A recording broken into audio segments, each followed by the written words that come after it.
ಕಲಬುರಗಿ ಮತ್ತು ಮಹಾರಾಷ್ಟ್ರ ಭಾಗದಲ್ಲಿ ಏನು ಸುರಿತಾ ಇರತಕ್ಕಂಥ ಭಾರಿ ಮಳೆ ಸದ್ಯ ಕಲಬುರಗಿ ಜಿಲ್ಲೆಯ ಜೇವರ್ಗಿ ತಾಲೂಕಿನ ಹಲವು ಹಳ್ಳಿಗಳಿಗೆ ಗಂಡಾಂತರವನ್ನೇ ತಂದಿದೆ ಅಂತ ಹೇಳ್ಬೋದು. ಯಾಕಂತಂದರೆ ಜೇವರ್ಗಿ ತಾಲೂಕಿನ ಹರವಾಳ ಗ್ರಾಮದಲ್ಲಿದ್ದೀನಿ ನಾನು. ಹರವಾಳ ಗ್ರಾಮದ ಪರಿಸ್ಥಿತಿಯನ್ನು ನೀವು ನೋಡ್ಬೋದು ಯಾವ ರೀತಿ ಇದೆ ಅಂತಂದರೆ, ಇಡೀ ಹರವಾಳ ಗ್ರಾಮದ ಸುಮಾರು 60ಕ್ಕೂ ಹೆಚ್ಚು ಮನೆಗಳಿಗೆ ಏನು ಅಂತಂದರೆ ನೀರು ನುಗ್ಗಿದಂಥ ಪರಿಣಾಮ ಇಡೀ ಏನು ಅಂತಂದರೆ ನೋಡ್ಬೋದು ಯಾವ ರೀತಿಯಾಗಿದೆ ಅಂತಂದರೆ, ಮನೆಯವರೆಲ್ಲ ಏನು ಅಂತಂದರೆ ಹೊರಗಡೆ ಹೋಗೋಕ್ಕಾಗದೇನೆ ಏನು ಅಂತಂದರೆ ಇದು ಏನು ಹೊರಗಡೆ ಹೋಗೋಕ್ಕಾಗದೇನೆ ಅಂತಂದರೆ ಎಲ್ಲ ಹೆಣ್ಣುಮಕ್ಕಳು ಮತ್ತು ಜನ ಎಲ್ಲರೂ ಕೂಡ ತಮ್ಮ ಮನೆಗಳ ಮೇಲ್ಗಡೆ ನಿಂತ್ಕೊಂಡಿರ್ತಕ್ಕಂಥದ್ದು ಮತ್ತು ಇದು ಇರೋ ಏನು ಅಂತಾರೆ ಸೊಂಟದ ಮಟ್ಟದ ನೀರಿನಲ್ಲೇ ಈಜ್ಕೊಂಡು ಏನು ಅಂತಾರೆ ಹೊರಗಡೆ ಹೋಗುವಂಥ ದೃಶ್ಯ ಕೂಡ ನೀವು ನೋಡ್ತಿದ್ದೀರಿ. ಯಾಕಂತಂದರೆ ಅಷ್ಟೊಂದು ಪ್ರಮಾಣದಲ್ಲಿ ಭೀಮಾ ನದಿ ಕಳೆದ 2-3 ದಿನದಿಂದ ಏನು ಅಂತಾರೆ ಇಡೀ ಗ್ರಾಮವನ್ನು ಜಲದಿಗ್ಬಂಧನ ಹಾಕಿರ್ತಕ್ಕಂಥದ್ದು. ನನ್ನ ಬಲಗಡೆ ಭಾಗದಲ್ಲೂ ಕೂಡ ಸಾಕಷ್ಟು ಮನೆಗಳು ಮುಳುಗಡೆ ಆಗಿರ್ತಕ್ಕಂಥ ಹಿನ್ನೆಲೆಯಲ್ಲಿ ಸಾಕಷ್ಟು ಜನ ಏನು ಅಂತಾರೆ ಸೊಂಟದ ಮಟ್ಟದ ನೀರಿನಲ್ಲೇ ಏನು ಅಂತಂದರೆ ತಮ್ಮ ಅಳಿದುಳಿದ ವಸ್ತುಗಳನ್ನು ತೆಗೆದುಕೊಂಡು ಕಾಳಜಿ ಕೇಂದ್ರಗಳಿಗೆ ಹೋಗ್ತಿದ್ದಾರೆ.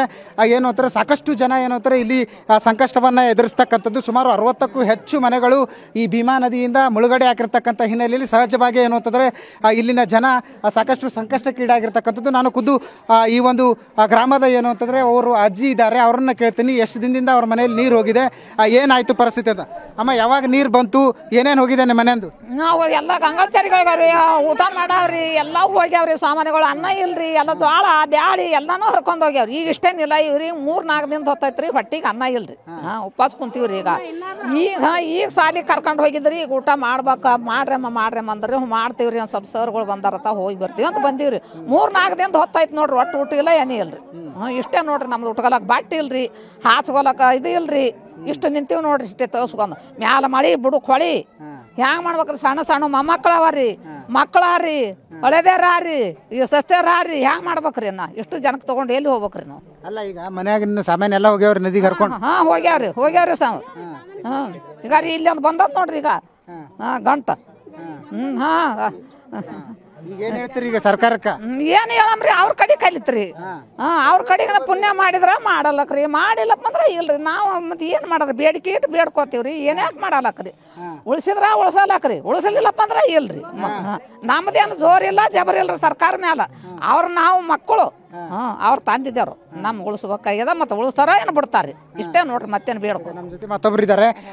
ಅಜ್ಜರ್ ನಿಮ್ಮ ಮನ್ಯಾಗ ಯಾವಾಗ ನೀರು ಹೋದು? ಎಷ್ಟು ಮನೆ ಇದ್ದು ನಿಮ್ಮ? ನಮ್ಮ 8-10 ಎಕರೆ ಅಲ್ಲಿ ಒಂದು 50 ಮನಿನವ್ರಿ. ಅಷ್ಟು ನೀರಾಗೈತಿ ಸರ.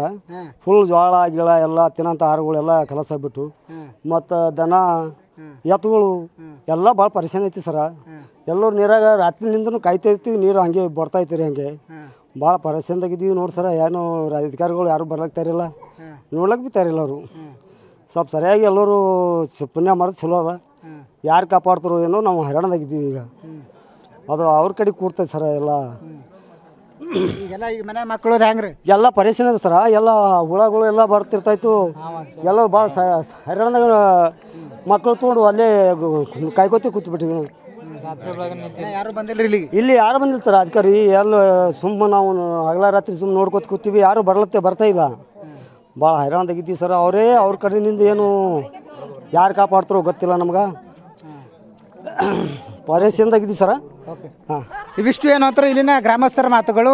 ಸಾಕಷ್ಟು ಏನು ಅಂತಾರೆ ಸುಮಾರು 60ಕ್ಕೂ ಹೆಚ್ಚುಗಳು ಗ್ರಾಮದಲ್ಲಿ ಮುಳುಗಡೆ ಆಗಿರ್ತಕ್ಕಂಥದ್ದು. ಹೀಗಾಗಿ ಇಲ್ಲಿವರೆಗೂ ಕೂಡ ಯಾವ ಅಧಿಕಾರಿಗಳು ಕೂಡ ಏನು ನಮ್ಮ ಹತ್ತಿರ ಬಂದಿಲ್ಲ. ಮತ್ತು ನಮ್ಮ ಏನು ಸಂಕಷ್ಟ ಏನಿದೆ, ನಿನ್ನೆ ರಾತ್ರಿಯಿಂದನೂ ಕೂಡ ನಾವು ಏನು ಸಾಕಷ್ಟು ಸಂಕಷ್ಟವನ್ನು ಅನುಭವಿಸ್ತಿದ್ವಿ. ಮತ್ತು ಸಾಕಷ್ಟು ಮನೆಯಲ್ಲಿರ್ತಕ್ಕಂಥ ದವಸ ಧಾನ್ಯಗಳು ಕೂಡ ಏನು ಅಂತಂದರೆ ಭೀಮಾ ನದಿಗೆ ಕೊಚ್ಕೊಂಡು ಹೋಗಿದೆ ಅನ್ನುವಂಥ ಒಂದು ಮಾತನ್ನು ಸದ್ಯ ಗ್ರಾಮಸ್ಥರು ಹೇಳ್ತಾ ಇರ್ತಕ್ಕಂಥದ್ದು. ಕ್ಯಾಮ್ರಾ ಪರ್ಸನ್ ವಿಜಯ್ ಜೊತೆ ದತ್ತಾತ್ರೇಯ ಪಾಟೀಲ್, TV9 ಕಲಬುರಗಿ.